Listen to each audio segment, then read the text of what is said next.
afternoon, all you drunk bastards. You have to get up after drinking all that green beer last night and make food for everybody. This is the Irish Hangover episode of the Anodized Chef.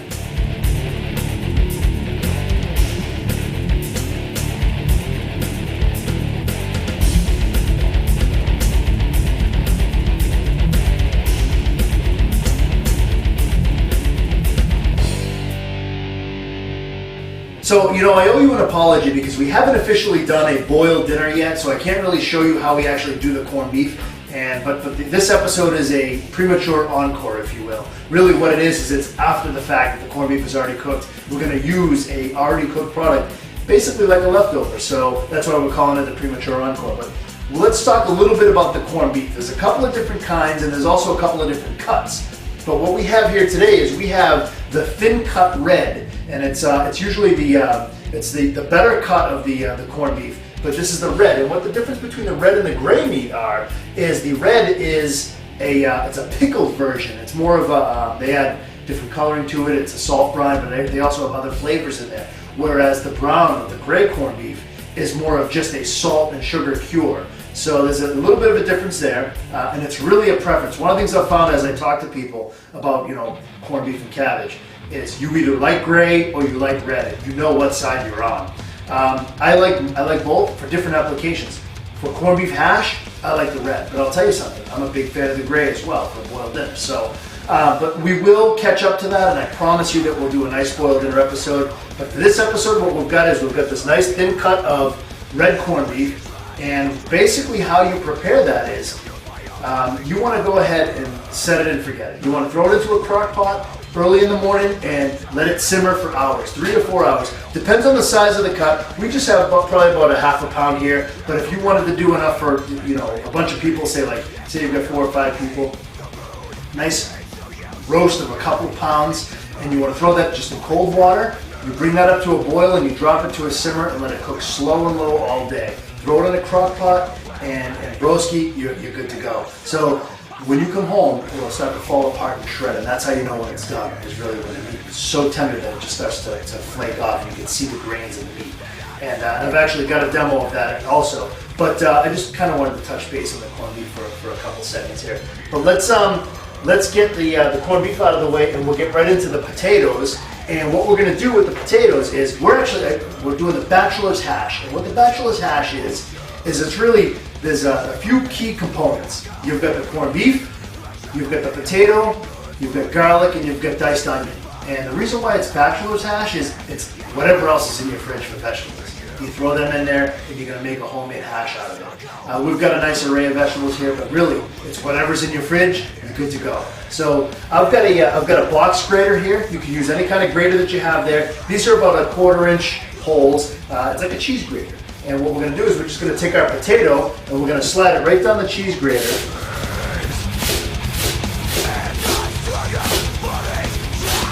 And we're using standard chef's potatoes. You wash them ahead. And you want to kind of give it a little bit of force because you want a little bit of texture. And see the texture that we have here, they've got a little bit of a body to them. And if you don't use any force, let me show you what it looks like if you don't put any force on it. It looks like mush. So you definitely want to press a little bit. And then when you get too close to your fingers, you just turn it a little. You kind of go, hold it up the long way like this. You just kind of go this way. Definitely give it some force. Don't be afraid of it. So we're going to go ahead and shred this up. Let's grab another potato. And do as many potatoes as you think you're going to need. And remember, these potatoes are raw too, so that's great. You just go in the cabinet, find a couple of potatoes, give them a quick washing, and run them right off a box grater. Who would have thought?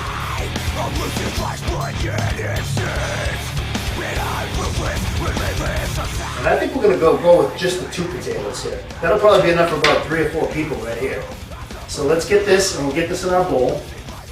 So you go in the fridge and you've got the leftover corned beef from last night's corned beef and cabbage. You're going to take that and you're going to just shred it up. And you can take tongs to it or you can just pull it with your fingers. And I like it to be kind of meaty still. So I'm just going to pinch it right off and shred it. Tell me I'm dying. I'm not yet begun to live. You could take a knife to it too and chop it up a little bit smaller if you wanted to. But I like a nice plate. So now we'll add this to our potato mix. And that's a good ratio. It's about 2 to 1 on the potatoes versus the corned beef. Then we'll add, I've got a good heaping teaspoon of garlic. We'll add that right in there. I've got some nice minced onions. I like the red onions in this because it gives it a little color. And I added probably about a 1/4 cup of red onion, diced, fine diced, almost minced. Then I've got some shredded carrots. Now the shredded carrots can be raw, and you can do them the same way that I just did the box grater. I'm going to add probably a 1/4 cup of those as well. We won't add all of them. And fresh basil, fresh chiffonade basil. Chiffonade means you just line up the leaves, you slice them julienne style across. So it gets a nice thin strands of basil. About 2 teaspoons. I've got some nice cremini mushrooms, my favorite kind of mushroom. And you can actually break those up too, because they're going to break down when you saute them.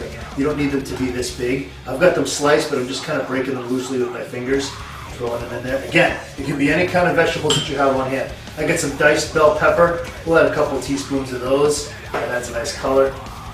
Nice pinch of parsley. Got a good teaspoon of chopped parsley, loosely chopped parsley, I might add.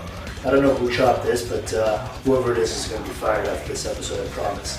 And then we're going to add some edge right to this. And I'm going to do probably a good solid heaping tablespoon of the edge on that. And then the final ingredient to kind of bring this all together is going to be some olive oil. And let's get right in there with some olive oil. And I added a good 2 tablespoons of olive oil right to this. And I got some tongs here. Let's mix this up. You ain't seen hash like this before. You ain't going to get this out of a can. I promise you won't get this out of a can. Then, once we mix it up, look at those colors in there. Holy smokes. That's that smell. I'm sorry. Okay, so we got it mixed up here. Now, what we want to do is we're going to set up our stove and we're going to start to grill this. And remember, everything is at a raw state, so it's going to cook. It's going to take a little bit longer to cook. The potatoes aren't cooked all the way, so we want to give it ample time. But let's go ahead and fire up our stove and we'll get some butter melting down. So we've got about a tablespoon of butter melting down in our pan, and what we want to do is we're going to wait till that gets good and melted and kind of spread out until our pan's good and hot. Oh yeah. And really, what we're going to do is we're going to take a good heaping, now you're going to probably do this in a couple stages, a good heaping grab, and it's almost going to make like a potato pancake. Except we're not putting any eggs or cream or any of that in there. But you want to spread it around so it lays flat in there. And between the oil and the butter, it should be enough that it'll brown, but it won't stick too badly. And then what you'll do is you'll cook this in different stages. So you get this done, you saute, flip it, then you got to put it on a plate, do another round, and then just keep going until all of your, whoever you feed, however many people you're feeding, get fed. So what we're doing now is we're just kind of browning up one side. Spread that love out.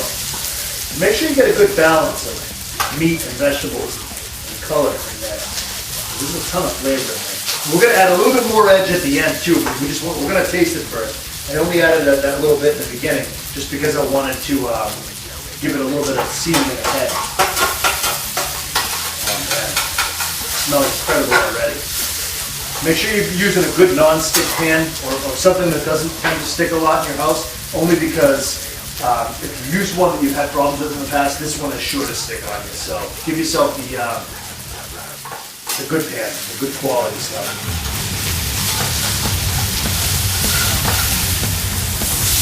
Oh, look at that! Give it a flip. Now see what I'm talking about? How those potatoes are cooking? Got a nice brown color in there. I hope I've got a shot of that myself. Mix it up. Oh yeah. And we shaved those potatoes thin enough so they won't take too long to cook, but you do want to give them enough time to cook because again, they were raw. So you don't want to, it's not a cooked product, so you want to make sure you're giving it enough time. Oh, it smells absolutely incredible. So what I'm going to do is, when this is done, in just a minute, I'm going to take it out and we'll do another round. Just so you can kind of see. So the track you're hearing right now on the show is Lifesblood by our boys in IKILLYA.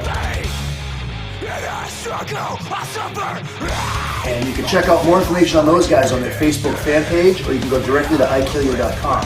Next month they're on tour in Europe, so if you're in the UK, if you're one of our European fans, definitely check out their schedule and see if you can't take in one of their shows. These guys are awesome.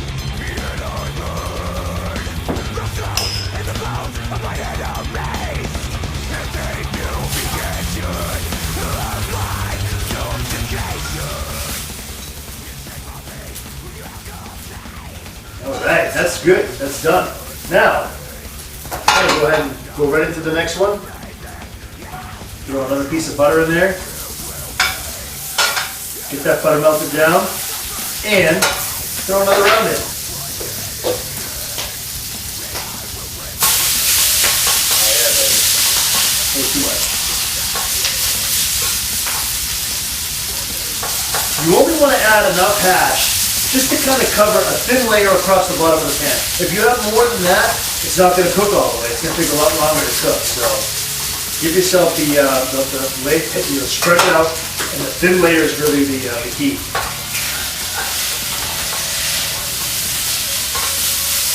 Because those potatoes won't cook if it's too thick. Oh, it smells like breakfast in here. How you feeling? All right?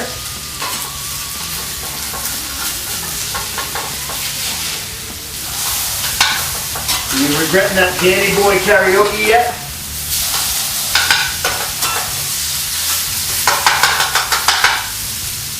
So all in all, it takes probably about 4 or 5 minutes to cook. You want to flip it and give it a couple of flips to kind of fold it over and get it good and cooked. And then what we're going to do is we're going to finish it up with a couple of fried eggs and some toast, and then we'll get right into our beer of the day. So with the bachelor's hash, we decided to pair a couple of fried eggs and some toast. And to drink, we decided to go with a Belhaven Scottish Ale, which is a nice medium-bodied beer that actually offers a creamy texture that we found that was the best out of all the ones that we sampled to go with this nice breakfast, this nice brunch dish here. So you want more information on this, you want to check out the recipes, visit us on anodizedchef.com. And on that, thank you very much for joining us in our magic, our madness, and our mayhem. We will see you next time. Tell me I'm dying. I'm not yet begun to live. Tell me I'm